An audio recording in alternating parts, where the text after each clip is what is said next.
बिस्मिल्लाहिर्रहमानिर्रहीम। हेलो अस्सलाम वालेकुम एवरीवन, मैं हूं Ismail Qasim and I welcome you all to very first episode here at the narrative.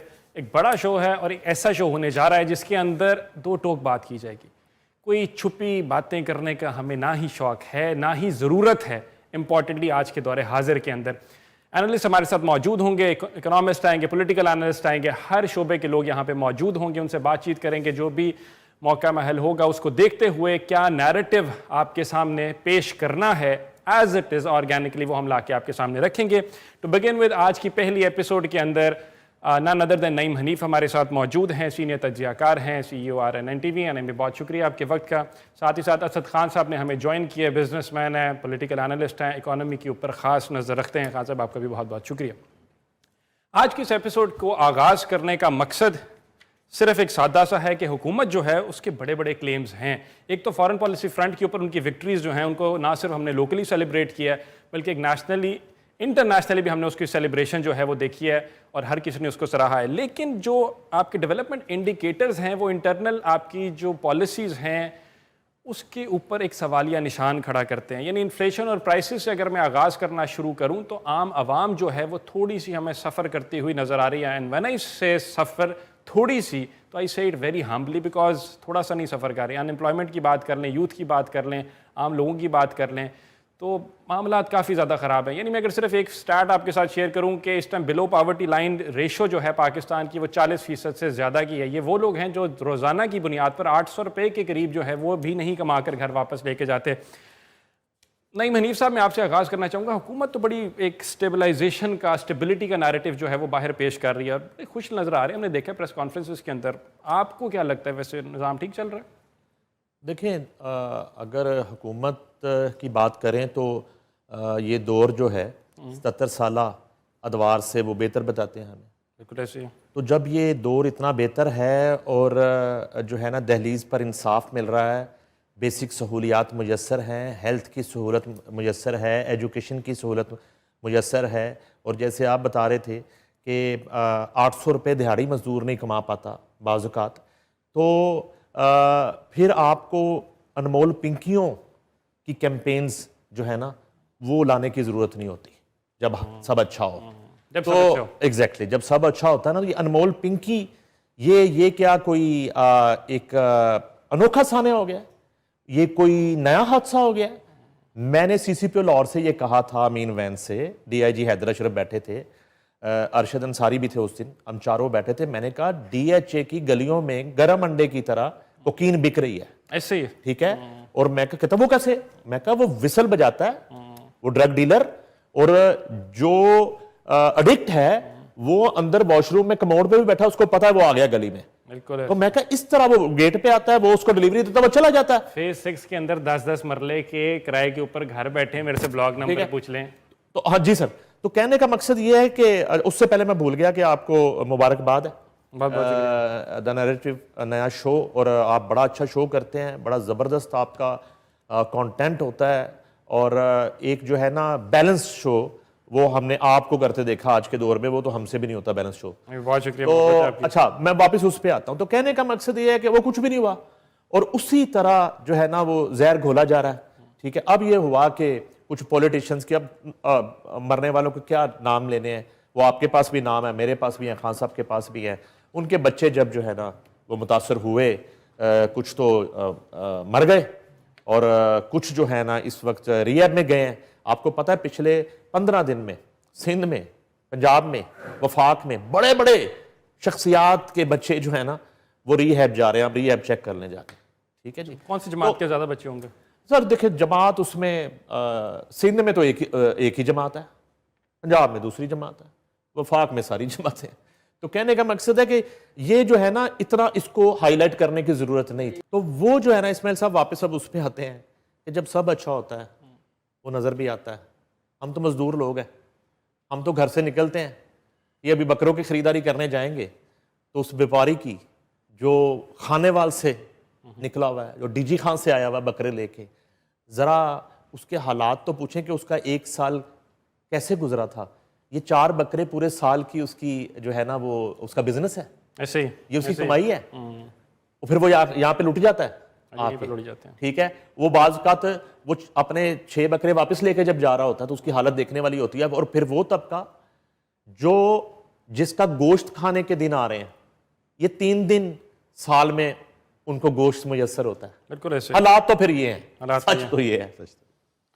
Khan साहब, मैं आपको ना इसी चीज़ को कंटिन्यू करते हुए आगे कुछ स्टार्ट्स हैं जो आके शेयर करना चाहेंगे। हुकूमत जहाँ पे कह रही है कि जी सब अच्छा है, डेवलपमेंट की जी दास्तान हमें सुनाई जा रही है, और स्टेबलाइजेशन का लफ्ज़ है, बेसिकली स्टेबिलिटी का लफ्ज़ है कि हालात बड़े ख़राब हो गए थे, हम सब कुछ पटरी पे लेके आए हैं ट्रेन को वापस। लेकिन मिट्टी के तेल की बात करते हैं, आम लोग, आम जिससे घर का चूल्हा जलना है, गरीब गुरबा का सिर्फ 154% इंक्रीज़ है। ये मैं सालाना आपको ईयर ऑन ईयर इंक्रीज़ बताऊंगा, 154%। यानी एक बंदा किस तरह से ले सकता है जाके। डीजल ऑयल की बात करें 93% उसके अंदर इंक्रीज़ है। मैं उसके अलावा गैस चार्जेस की बात कर लें 23% उसके अंदर इंक्रीज़ है। इलेक्ट्रिसिटी चार्जेस की बात कर लें सर 34% उसके अंदर इंक्रीज़ है। किसी को कोई डाउट हो, शक हो, पाकिस्तान ब्यूरो ऑफ स्टैटिस्टिक्स की वेबसाइट आपके पास मुयस्सर है, उसको खोलें। ये अपोजिशन का नैरेटिव नहीं है कि मैं यहाँ पे कोई और दूसरे ओहदेदारान नहीं बैठे हुए, ये हुकूमत की अपनी साइट्स के ऊपर यहाँ पे मौजूद स्टैट्स हैं, मैं वो शेयर कर रहा हूँ। सर उसके अलावा आम अशिया जो है गरीब गुरबा की तरफ जाने हैं, टमाटर की कीमत में 75% इंक्रीज़ है, प्याज जो है 42%, आटा जो है 40% जाके, बटर, मीट, एग्स, अंडे, आम लोगों के लिए जो बेसिक प्रोटीन है उसमें भी 8% इंक्रीज़ है। जो आपने नंबर्स बताए हैं, अगर आप नंबर्स की बात कर रहे हैं तो नंबर्स आर नंबर्स। मेरे हिसाब से अभी ये जो नंबर्स हैं ये एग्जैक्ट नंबर्स नहीं हैं। एग्जैक्ट नंबर्स नहीं है। पाकिस्तान ब्यूरो ऑफ स्टैटिस्टिक्स से ज़्यादा एग्जैक्ट क्या होगा? नहीं, इसमें अगर आप ग्राउंड रियलिटी देखें तो इन्फ्लेशन जो है उसका रेट इससे कहीं ज़्यादा है, और इसको एक्नॉलेज किया है लास्ट मॉनेटरी पॉलिसी में स्टेट बैंक ऑफ पाकिस्तान ने, जिन्होंने अपना पॉलिसी रेट जो है, डिस्काउंट रेट जिसको कहते हैं, 1% जो है वो बढ़ाया है। तो ये इस चीज़ की एक्नॉलेजमेंट है। जब भी आप डिस्काउंट रेट स्टेट बैंक का मॉनेटरी पॉलिसी में बढ़ते हुए देखें तो इसका मतलब है कि आपकी इन्फ्लेशन बढ़ रही है।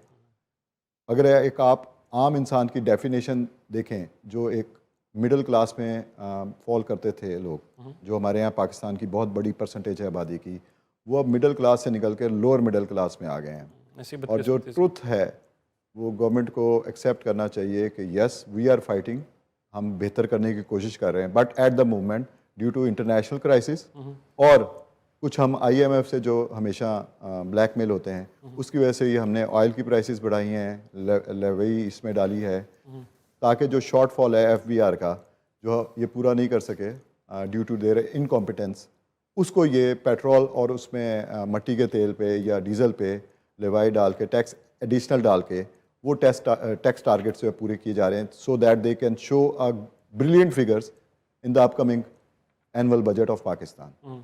सो एक्चुअल रियलिटी ये है कि अगर एक बंदा आज से साल पहले 1000 रुपया भी कमाता था, तो इनफैक्ट एज ऑफ टुडे उसकी प्रेजेंट वैल्यू ऑफ मनी 500 रुपये भी नहीं रह गई है। और जबकि जिस तरह आपने जिक्र किया कि टमाटर का रेट ये हो गया, दाल का रेट ये हो गया, नान का रेट ये हो गया, पेट्रोल का ये रेट हो गया, आप मुझे किसी लॉजिकल तरीके से बता दें, कोई भी गवर्नमेंट हो, चाहे ये कोलाइंस वाली गवर्नमेंट हो या कोई भी गवर्नमेंट हो, वो कैसे एक 40,000 कमाने वाले का बजट, बिजली की कीमत, उसमें बच्चों की फ़ीस, रेंट और ये जो डेली की ग्रॉसरी है उसको गुजारा कर सकेगा।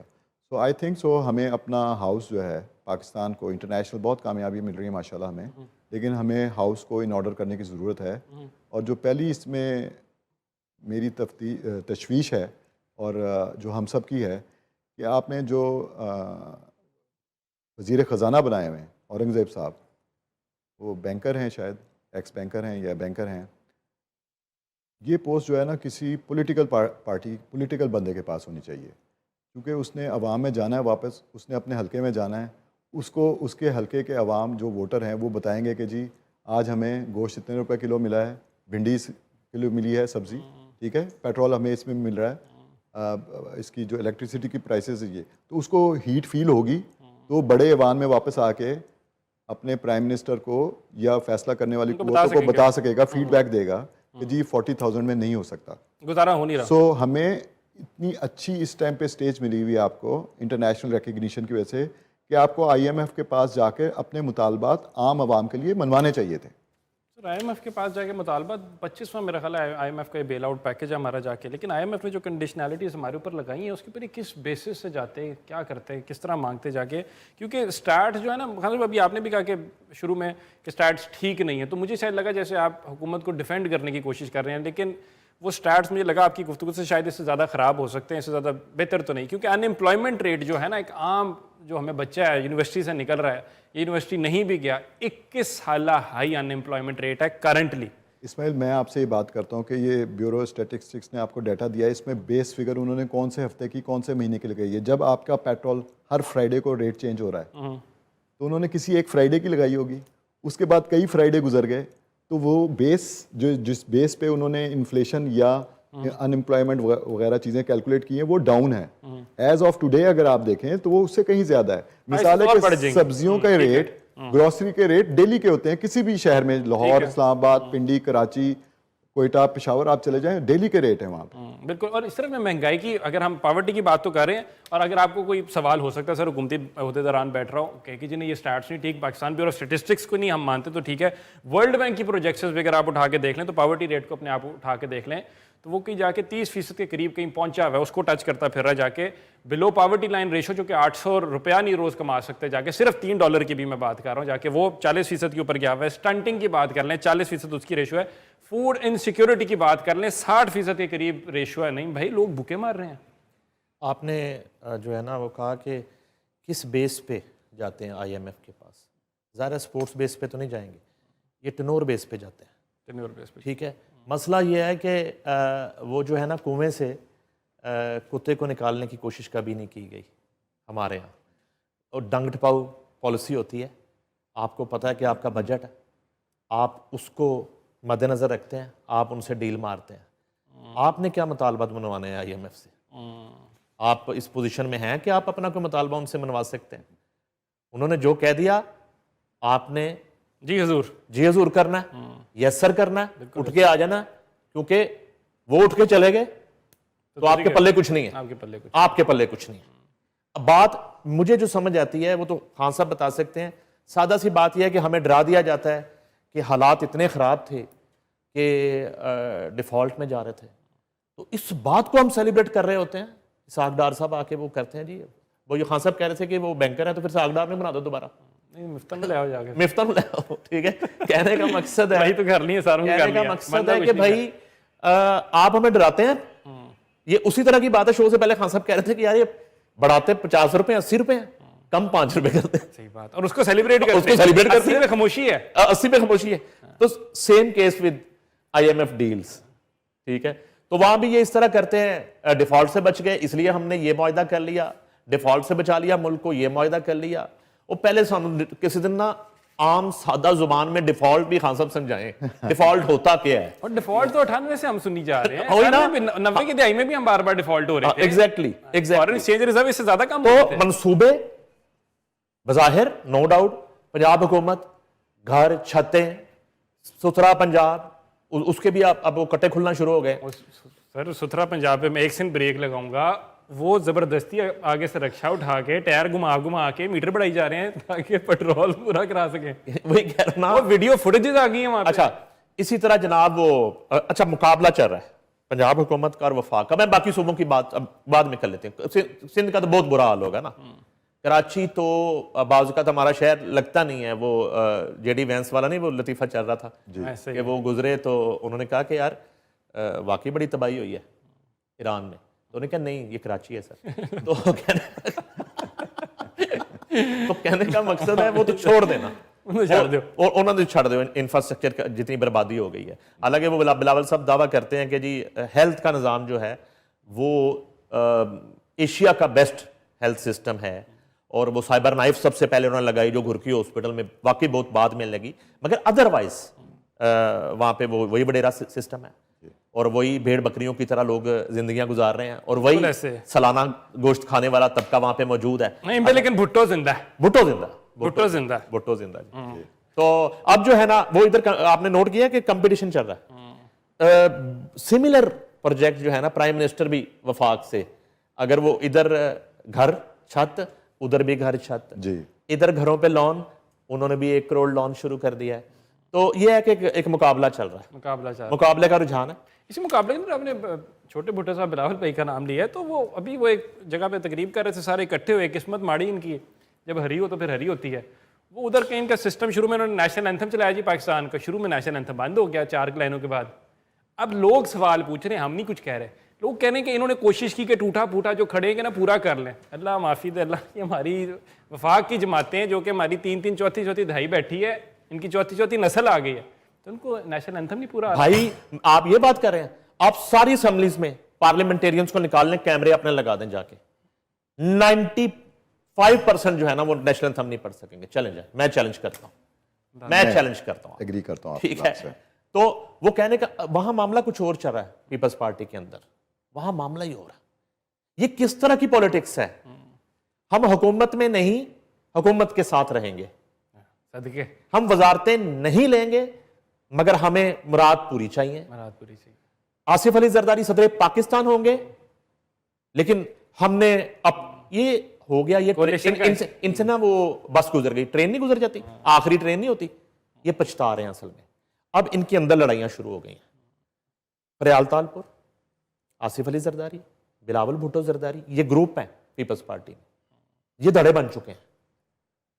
वो तो शेख रशीद कहते थे शीन से मीम निकलेगी नून निकलेगी, एंड ऑफ द डे ये हो जाएंगे इकट्ठे। लेकिन इस वक्त सूरत हाल ये है कि कोई मुराद अली शाह को एक्सेप्ट नहीं कर रहा और वहां पे अपना सीएम लाना चाह रहा है, कोई किसी मिनिस्टर को चेंज करना चाह रहा है, कोई शर्जील मेमन की जगह को बंदा लाना चाह रहा है, कोई नासिर शाह की जगह बंदा ला रहा है। वहां पे तो सूरत हाल इस तरह की चल रही है।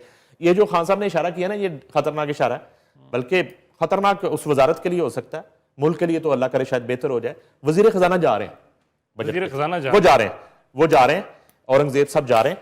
अब उनकी जगह कौन आता है वो अब डिपेंड करता है।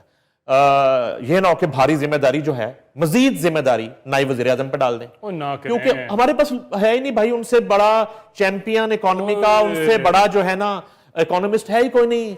अब देखें ना, हम बात कर रहे थे, टेररिज्म की बात कर रहे थे थोड़ी देर पहले, बस मैं 1 मिनट आपका लूंगा कि यहां आप आ जाए, नायब वजीर आजम है जी, वो जनाब वजीर खारजा है जी, वो जनाब उसके बाद सेनेटर हैं जी, उसके बाद जनाब तमाम तर शहबाज शरीफ साहब के बाद जब तक पीएम सोते हैं वो मुल्क को संभालते हैं, उनके पास जिम्मेदारी है। आ जाएं आप वजारत दाखिला पे आ जाएं, तो आप कह रहे थे कि फिर वाकयात हो गए, ठीक है, वो रुक ही नहीं रही, टेररिज्म रुक नहीं रही, लोग शहीद हो रहे हैं, लेकिन वजह क्या है? वजीर दाखिला के पास इतनी जिम्मेदारियां हैं, वो वजीर दाखिला, वो चेयरमैन पीसीबी है, वो जनाब उसके बाद सेनेटर है, और उसके बाद तेहरान भी उनका साथ जाना जरूरी होता है, हर जगह वो साथ ट्रैवल करते हैं।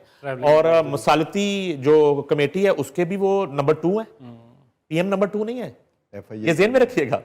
वो तो फिर सारे उनके अंदर आ गए ना सर, शोबे दाखिला में सारे आ गए, एशियन क्रिकेट काउंसिल के प्रेसिडेंट भी हैं। तो इतनी जिम्मेदारियां जब होंगी तो एक भी पूरी नहीं होगी, मसला तो ये है। और अगर आपको लगता है कि पूरी हो रही है तो मैं फिर बांग्लादेश की टेस्ट सीरीज आपके सामने खोल के ले आऊंगा। यार ना करें, अल्लाह का वास्ता, मैं खोल के सामने ले आऊंगा। ईद आ रही है, कोई अच्छी खबर, वो डिप्रेशन हो जाता है यार, बांग्लादेश से हार गए, व्हाइट वॉश हो गया है। सर बुरानी मोहसिन में बुरानी मनाना आपने, लेकिन 4 कंसेक्यूटिव टेस्ट मैच बांग्लादेश से, अल्लाह माफ करे 23 साल लगे हमारे भाइयों को, हमें मैच हराते। खान साहब आपने क्रिकेट को बड़ा सपोर्ट किया जिंदगी में, बड़े बड़े प्लेयर्स को सपोर्ट किया है, आपके लगाए हुए पौधे खेल रहे हैं इस वक्त अल्हम्दुलिल्लाह, ठीक है, तो आपको इतनी 9 हुआ टाइम है तो थोड़ा क्रिकेट में तुसी संभाल लो। नहीं वो अभी ईद के बाद ना ऑस्ट्रेलिया के साथ हमने मैच रखे हुए वनडे, इंशाल्लाह वो जीत जाएंगे सर। वो देखे ना 3 वनडे, इंशाल्लाह वो भी जीत जाएंगे। मैं ऑस्ट्रेलिया जीत जाएगी? नहीं सर, इधर आ रहे हैं ना, इधर आ रहे हैं। नहीं हम कैसे जीत जाएंगे बड़े वनडे में? नहीं हमें नहीं सर, हमें आदत नहीं है ये सुनने की कि हम जीत गए हैं, प्लीज यार, हमारी एक आदत बन गई है, हमें सुनना है कि पाकिस्तान हार गया, हम तो आधा मैच देखते हैं और सो जाते हैं कि पाकिस्तान हार गया। सर ये नैरेटिव प्रोग्राम है, इसमें मैं नैरेटिव बना रहा हूँ कि ईद के बाद खुशी मिलेगी मैच जीतने की, अगर नहीं हार गए तो कोई और टीम को बुला लेंगे या चले जाएंगे। नरेशन इधर बुला के ना, बड़े सीनियर खिलाड़ी जब ना आए, छोटी टीम आती है आपकी गजाफी की, फ्लैट फट्टा विकेट पे, सीमेंट विकेट पे मैच खिलाते हैं आप जाके अपने घर के अंदर, फिर वहां पे बॉबजी से स्कोर करवाते हैं और आप जीतते हैं। हम कहीं वर्ल्ड चैंपियनशिप से बाहर तो नहीं हो रहे? टेस्ट में आपको ज्यादा नॉलेज है सर। वर्ल्ड टेस्ट चैंपियनशिप का तो हम 8वें नंबर पे आ गए हैं, बाहर हो चुके हैं 8वें। वो तो पहले और दूसरे ने खेलना होता है, उसमें हम 8वें नंबर पे हैं। सुभान अल्लाह, कर लो गल फिर। तो खैर उसकी तो हम मैं क्या ही आपसे मतलब ये ना, ये ऐसी गुफ्तगू है कि आप इसलिए ये जो डिवाइडेड पॉलिसीज हैं आपकी, ये मामला जो है बड़ा ज़्यादा ख़राब तो है। मुल्क की इकोनॉमी जो है ना, उसके हालात क्रिकेट जैसे, उनकी इकोनॉमी के हालात क्रिकेट जैसी हैं, फिर क्या करें इसके अंदर? बात इतनी सी है। उससे ख़राब है। उससे ख़राब है? अच्छा, क्रिकेट से ज़्यादा देखिए, ख़राब है? क्रिकेट से इसलिए ज़्यादा ख़राब है, क्रिकेट देखने वाले पाकिस्तान में लेट से 60% होंगे, 70% होंगे। इकोनॉमी जो है वो आपकी तो असरअंदाज होती है 100% अवाम पे। बिल्कुल ऐसे ही है। तो ये फ़र्क है बस। अब आप देख लें क्रिकेट को कहाँ तक पहुँचाना चाहते हैं या इकोनॉमी को क्रिकेट के बराबर लाना चाहते हैं। फिर ये तो लेकिन अपना कंपैरिजन करते हैं कि जाके जी जंग का मामला हो गए, अक्सर ना आजकल के भी कहते हैं साथी हुकूमती अहदेदारान से किसी बैठ के आप पूछे ना, हालात ठीक नहीं जा रहे गरीब गुरबों, कहते हैं जंग लगी है जी, जंग लगी है, हम फॉरेन पॉलिसी फ्रंट पे खेल रहे हैं, बड़े खुश हैं जाके। लेकिन अगर आप जाके जीडीपी ग्रोथ रेट को देखते हैं जो कि हमारा बेरली जिंदा है, मुश्किल से चल रहा है जाके, उसके अंदर बांग्लादेश भी हमसे आ गया सर, जी, उसमें इंडिया भी हमसे काफ़ी आ गया, तो कंपैरिजन वहाँ पे भी नहीं बनता। इंडिया के साथ तो कंपैरिजन हमारा बनता नहीं है कोई, क्योंकि वो एक 1.5 अरब की आबादी का मुल्क है और उसको कंपेयर करना चाहिए चाइना के साथ या किसी और के साथ। हाँ, जिस फील्ड्स पे हम उनको कैलकुलेट कर सकते हैं, जैसे हमने मार्का हैक जीता था, वहाँ पे हम उनसे आगे हैं। बिल्कुल ठीक है। बांग्लादेश से आप कंपेयर करें तो बांग्लादेश ने पिछले 35 सालों में 35 इयर्स में आई थिंक सो अपने एक्सपोर्ट बेस्ड काम किया है और अपने एक्सपोर्टर्स को बहुत सारी उन्होंने आज़ादियाँ दी हैं, उनको डिस्काउंट रेट पे इलेक्ट्रिसिटी मिलती है, इस तरह की कुछ आज़ादियाँ दी हैं। पाकिस्तान अनफॉर्चुनेटली कभी डिसाइड ही नहीं कर सका कि हम एक एग्रीकल्चर मुल्क हैं या हम एक एक्सपोर्ट बेस्ड मुल्क हैं, जहाँ पे बेशुमार आपके पास क्रॉप्स और वैल्यू एडिड प्रोडक्ट्स अवेलेबल हैं। तो पाकिस्तान को एज़ ऑफ टुडे 2026 जून में डिसाइड करना पड़ेगा कि हमने दुनिया में अपने तरक्की के सफ़र को कैसे आगे बढ़ाना है। और ये कोई इतनी बड़ी रॉकेट साइंस नहीं है, इसमें इतने अच्छे अच्छे दिमाग पाकिस्तान में मौजूद हैं, डिसीजन मेकर मौजूद हैं, जो आपको बता सकते हैं कि इन मामलात में बेहतरी कर लें।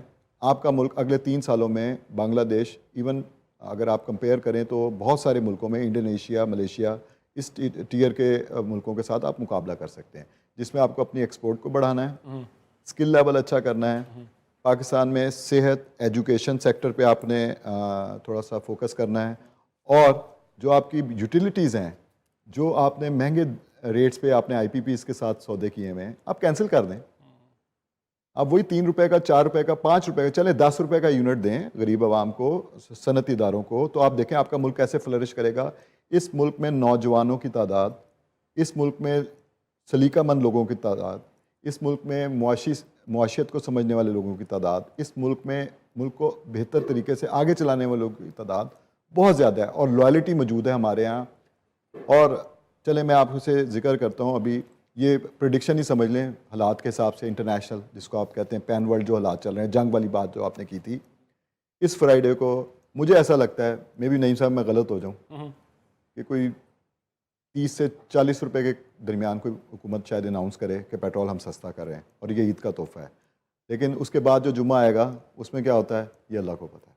नहीं, 417 पे जाके आप 30 रुपये ना सस्ता करें, आप ना एहसान करें, रख लें, हम घर रह लेंगे, हम अपने आप को मार लेंगे, आप ना करें, आप ना एहसान करें। सर वही वाली आपकी बात, जाके 150 रुपया बढ़ा के बाद में आपने 20 रुपये कम करके हमें आके आपने राज़ी करना है, ऐसे होगा नहीं सर। आप एजुकेशन की आपने बात की कि मुल्क को आगे लेके जाना है, तो एजुकेशन पे आपका फोकस होना चाहिए सर। 1.9% आपका बजट के अंदर उसका GDP के अंदर हिस्सा था टोटल जी सर। क्या 1% जो आपने लोन रीपेमेंट पे गुजार देना है जाके, बाकी 20-22% जाके वो हमारी गुस्ताखी माफ, मिलिट्री को हमने चले जाना है, डिफेंस के अंदर चले जाना, पीछे बचा क्या पीछे सर बच जाता है। देखें अभी जिस तरह नईम साहब ने बात की थी कि आप IMF से बेहतर डील क्यों नहीं कर सकते, आप कर सकते थे।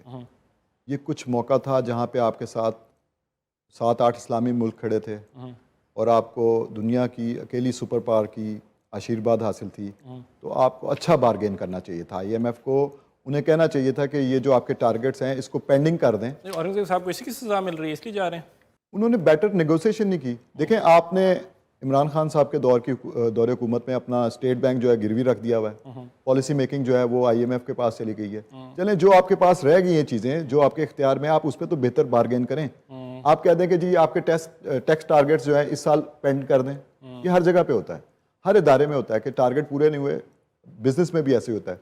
तो थोड़ा सा आप सॉफ्ट करवा लेते हैं उसको और कह देते हैं कि नेक्स्ट ईयर में आप इसको 110% कर दीजिएगा, तब आपकी एक्सपोर्ट बढ़ जाएंगी, मुल्क खुल जाएगा, ऐसे ही। आपकी एक्सपोर्ट्स और सारे मुल्कों के साथ आपके ताल्लुकात बेहतर होने शुरू हो जाएंगे, तो आप वो टारगेट अचीव कर लेते। आवाम को तो रिलीफ देते। अवाम को रिलीफ नहीं दिया। इसको मैं थोड़ा सा और एक्सपैंड करूंगा कि पाकिस्तान एग्रीड टू व्हाट, ये कैसा डिजास्टर्स इनकी कंडीशनैलिटी से जिन पे एग्रीमेंट की जाके हमने आपकी टैक्स टू जीडीपी रेशियो जो है उसको उन्होंने बढ़ा के 13.6% के ऊपर उन्होंने साइन किया। यानी आपने जो प्रीवियसली एग्जाम सेक्टर्स भी थे उनको भी आपने टैक्स करना है। जितनी एनर्जी सब्सिडीज दी थी आपने कहा जी खत्म हो गई। यानी 33% इलेक्ट्रिसिटी और 22% जो गैस की प्राइस हाइक आई वो इनकी वजह से आई। Maintaining market based exchange rate जो था, यानी रुपया कमजोर ही रहेगा, इंपोर्ट बढ़ाते जाओ सर, रुपये को हमने मुस्तहकम होने ही नहीं देना। हमारा तो कोई है ही नहीं, ना 3 में ना 13 में जाके।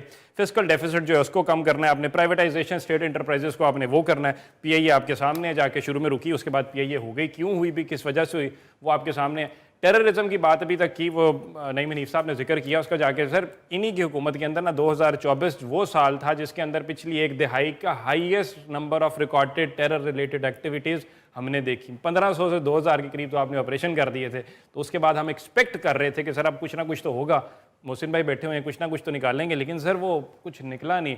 अल्लाह माफ़ करे, बिजाफर एक्सप्रेस में फिर जो हादसा हुआ है वो हमारे सामने है। तो इस सानहा कि हमने फेस करते रहना है। आप लोगों से मिलें, जाके पूछें, उनके दर्द तो देखें। आईडीपीज़ की तादाद सिर्फ सवात के अंदर ऑपरेशन में लाख रुपया टाप गई थी। आप बड़े बड़े महल्लात से थोड़ा सा नीचे तो आए ना सर, थोड़ा सा, हम ज़्यादा नहीं कहते, हम कहते वो वीएड से एक बार शीशा तो बना, काला शीशा थोड़ा सा नीचे करके बाहर देखने की कोशिश तो करें। कच्ची बस्ती के अंदर छतें टापक रही हैं उनकी, फिर बात करें तो आपको बुरा लगता है। बुरा नहीं लगना चाहिए ना, नहीं भाई बस इंसानियत तो हो। उसमें ये है इस्माइल साहब के होगी सेलिब्रेशन, इज्जत मिल गई आपको पूरी दुनिया, अल्लाह ताला ने इज्जत दे दी। क्या बात है। ट्रंप ने आपको 100 टाइम जो है ना सेंचुरी कर दी। उसने ये ग्रेट फील्ड मार्शल कर दी, ग्रेट प्राइम मिनिस्टर कह दिया। हम भी आपको सलाम पेश करते हैं। आपने ईरानी अवाम की ज़िंदगियां महफूज बनाने में एक कलीदी किरदार अदा कर दिया। Hats off to you. अब अपनी अवाम की ज़िंदगियां बेहतर करने की तरफ आ जाएं। क्या बात है। ठीक है जी। और ये सिंगल हैंडली, मैं ये भी क्लियर कर दूं, ये जो है ना, ये सेरा है फील्ड मार्शल के साथ। ये मैं आपको बता दूं, ये 10 मई के बाद नरेंद्र मोदी का जो अखंड भारत का ख्वाब था ना, वो मलिया मेट हुआ। बिल्कुल ऐसे। नेतन्याहू का अखंड इसराइल का ख्वाब मलिया मेट हो गया, कर दिया। बहुत बड़ा रोल है पाकिस्तान का, कोई शक नहीं, फील्ड मार्शल ऑफ पाकिस्तान का। जिस अंदाज से सफारतकारी की उन्होंने, ये काम तो गवर्नमेंट का था, उन्होंने कर दिया, हो गया। अब गवर्नमेंट अपना काम तो करे भाई, अपना तो करो, अपने काम पे लग जाओ। हो गया है, मान लिया दुनिया ने, मान लिया, हो गया। सलाम, हम भी सलाम कर रहे हैं, शो में बैठे सलाम कर रहे हैं। सर क्या बात है, कमाल है आप, ऐसा तो कोई कर ही नहीं सका, ना कोई कर सकेगा, ना किसी की कैपेसिटी थी। ये कैपेसिटी का इशू था असल में। ये इनिशिएटिव लेना, ये आपका खासा है, आपने करके दिखा दिया। क्या बात है। ईरानी अवाम की जिंदगी महफूज बना ली, खित्ते का अमन लुटाने में आपका किरदार हो गया। खित्ते के लोगों की जिंदगियां, दुबई वापस आएगा, कतर वापस आएगा, बहरीन जो है ना, वहां पे फ्लाइटें उड़ना शुरू हो जाएंगी, अमान के हालात बेहतर हो जाएंगे। उसमें आपका रोल है। पाकिस्तानी अवाम की जिंदगियां कब बेहतर होंगी सर? ये भी अवाम है सर, कब बेहतर होंगी? हो जाए मसालत एक, क्या बात है, हो जाए चार्टर एक, क्या बात है, चार्टर ऑफ नेशन हो जाए। चार्टर ऑफ नेशन अब इसकी जरूरत है सर। क्या ये कर लें सर, मैं तो ये अर्ज कर रहा हूं। हम अप्रिशिएट कर रहे हैं आपको, जो क्या बड़ा कमाल किया। पूरी आपने खिता बचाया, साउथ ईस्ट एशिया बचाया आपने, मिडिल ईस्ट बचाया आपने पूरा ग्लोबल वर्ल्ड ऑर्डर जो है नया उसको तख्लीक किया आपने। सर क्या बात है आपकी, सलूट है आपको, किया नहीं मैंने किया, तालियां भी बजाई हैं। अब आपकी अपनी गरीब गुरबा जो है ना सर, ये 5 मिनट दूर निकले, अपनी थोड़ा सा बाहर निकले, आपको नजर आएगा लोगों का हालात। क्यों मैं कह रहा हूँ, दर्द क्यों है सर? बर्ड्समैन ट्रांसफॉर्मेशन इंडेक्स है सर, अब आपको लगे ब्यूरो स्टेटिस्टिक्स गलत है, वर्ल्ड बैंक गलत है, यूनाइटेड नेशन गलत है सारा, तो फिर ना मैं एक इंडिपेंडेंट जर्मन थिंक टैंक है उसके भी स्टार्ट्स ले आता हूँ। मैं आपसे खेलूंगा इनके ऊपर, गलत है मुझे आके इसकी बेस पे साबित करना है और कुछ नहीं करना। सर वो कहता है 137 कंट्रीज को वो खान साहब असेस करते हैं। उन्होंने जी आपको अपना 2026 का इंडेक्स, ये आपकी हुकूमत चल रही है, आपकी 26 का है, 25 का भी नहीं है, इसी साल का। सर उन्होंने आपको ना ओवरऑल स्टेटस इंडेक्स के अंदर ना आपको दिए 10 में से 3.5 नंबर, डेमोक्रेसी के अंदर 3.3 नंबर दिए आपको, इकोनॉमी के अंदर 3.8 नंबर दिए 10 के अंदर से, गवर्नेंस इंडेक्स के अंदर उन्होंने आपको दिए 3.4, 137 में से इन्हीं के अंदर 111 नंबर, 108 नंबर, 112वां नंबर, 111वां नंबर, यानी आपके आम गवर्नेंस की इश्यूज के ऊपर वो आपको रैंक कर रहे हैं 137 ममालिक में से इतना बुरा हाल है। और मज़े की बात है, जब लेवल ऑफ डिफिकल्टी आता है ना, तो आपने परेशान नहीं होना कि मैं इतने कम नंबर क्यों दे रहे हैं। लेवल ऑफ डिफिकल्टी के अंदर उन्होंने 8.1 नंबर दे दिया आपको। सही है, आप सही कह रहे हैं इस्माइल। मैं अगेन कहूँगा कि ये भी रियायती नंबरों से हम पास हुए हैं, बल्कि पास नहीं हुए हम, कोई मेरे ख्याल में कोई सप्लीमेंट्री जो है ना, सप्ली हमारी लग गई इसमें, सप्लीज लग गई इसमें, कायदा सप्ली हैं। जिस तरह नईम साहब ने अभी जिक्र किया, ग्रेट फील्ड मार्शल जो हैं उनकी बदौलत कम से कम एक चीज़ तो दुनिया में तय हो गई है इस टाइम पे कि पाकिस्तान का कोई मिनिस्टर या पाकिस्तान की कोई ऑफिशियल मिनिस्ट्री या कोई भी बंदा जो है, प्राइम मिनिस्टर इवन, किसी मुल्क का दौरा करेंगे तो बैगिंग के लिए नहीं जाएंगे इस दफ़ा। जैसे कि अभी वज़ीर आज़म साहब मोहतरम शहबाज शरीफ साहब जो हैं चाइना के दौरे पे हैं, तो वहाँ पे उन्होंने ट्रेड की बात की है, इंसेंटिव की बात की है कि आप आके हमारे यहाँ आईटी के स्किल्स में, ऑयल सेक्टर में, एनर्जी सेक्टर में काम करें, ट्रेड की बात की है। तो ये एक छोटा सा चेंज नज़र आ रहा है। अच्छा, इसी से पेवस्ता पिछली बात आपकी जो चल रही थी कि इन्फ्लेशन इतनी ज़्यादा हो गई है, तो मैं आपको एक फार्मूला बता देता हूँ। इट इज़ जनरल फार्मूला, किसी से भी पूछेंगे आप, वो बड़ा क्लियर फार्मूला है। Inflation is directly proportionate to corruption. जब इन्फ्लेशन होगी, आपकी रियल वैल्यू ऑफ मनी जो है, आपकी बाइंग पावर कम होगी, तो वो माशरे में, सोसाइटी में क्या पैदा करेगी? करप्शन पैदा करेगी। तो ना सिर्फ ये कि हम अनएम्प्लॉयमेंट इंक्रीज़ कर रहे हैं with lower GDP per capita income, इसके साथ साथ हम कंटिन्यूसली माशरे में, सोसाइटी में करप्शन भी की जड़ें भी बना रहे हैं।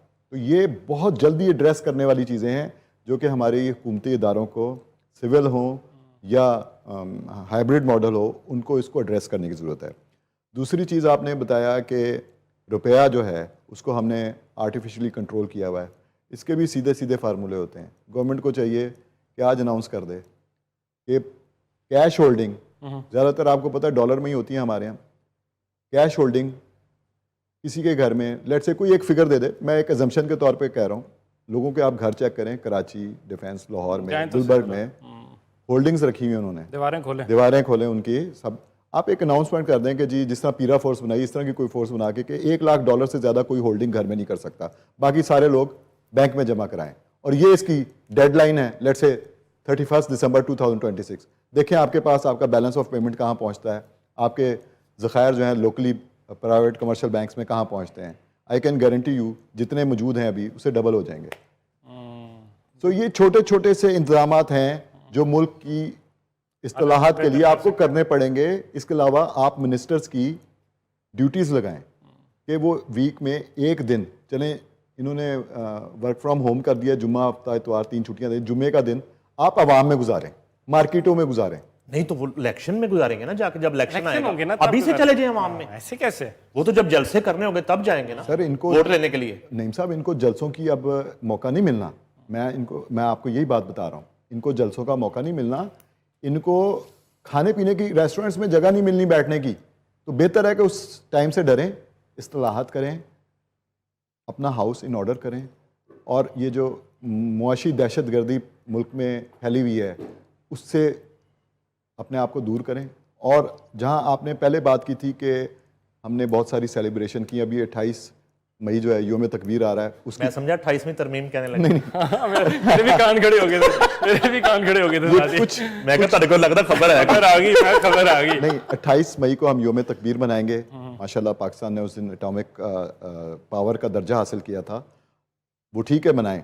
और जहां ऑपरेशंस मुख्तलिफ हमारे सर्जेंसी लगी हुई है 2-3 एरियाज़ में, साउथ बलोचिस्तान में और KPK में, तो उसमें फील्ड मार्शल की क़यादत में और वज़ीर आज़म की मशावरत से डेफिनेटली होता होगा। पाकिस्तान के दोनों ऑपरेशंस बहुत अच्छे से जारी हैं। ये देखें, जब कोई चीज़ दम तोड़ रही होती है ना, जैसे मोमबत्ती बुझ रही होती है तो फ्लेयर अप होती है, इस तरह से ऐसा लगता है कि ये जो फितनतुल हिंदुस्तान और ख्वारिज जो हैं, इनके ये आखिरी दमों पे हैं। तो ये नज़र आ रहा है कि ये ऑपरेशन कामयाबी से हो गए हैं, और फ़ौज की और सिविलियन लोगों की जो कामयाबी की जो शहादतें हैं, कुर्बानियाँ हैं, चाहे वो किसी भी तरीके से दी हैं, और उन माओं को सलाम। तो ये इंशाल्लाह मुझे ऐसा लग रहा है कि बहुत जल्दी इसी साल हम इसमें कामयाबी हासिल कर लेंगे, और पाकिस्तान का, चाहे वो बलोचिस्तान का सूबा हो, सिंध का सूबा हो, पंजाब का, खैबर पख्तूनख्वा या गिलगित बल्तिस्तान, तमाम अमन का गहवारा बन जाएंगे। और आपको फिर साथ टूरिज़्म को प्रमोट करना पड़ेगा। टूरिज्म को प्रमोट करना चाहिए। नहीं मुनीब साहब, मैं ना अभी करप्शन का लफ्ज़ आया यहाँ पे, तो मेरे पास जी कोई दूर की मैं बात नहीं करता, कोट करता हूँ, शायद खाकान अब्बासी साहब आए अभी और उन्होंने मुझे बैठ के कोट अनकोट, वो और मिफ्ता इस्माइल साहब दोनों की मैं स्टेटमेंट्स कोट अनकोट कह रहा हूँ, कहते हैं तो मैं आपको उनके शोज़ हमारे साथ बैठ के जो गुफ्तगू है वो भी दिखा दूंगा, आपको रिकॉर्डेड है। उन्होंने कहा जी तारीख की जो सबसे ज़्यादा करप्शन है ना वो इस टाइम हो रही है पंजाब के अंदर। उन्होंने कहा हम होता ये था कि हमने भी पंजाब में वक्त गुजारा, हम तो रही पंजाब के अंदर है सारी ज़िंदगी।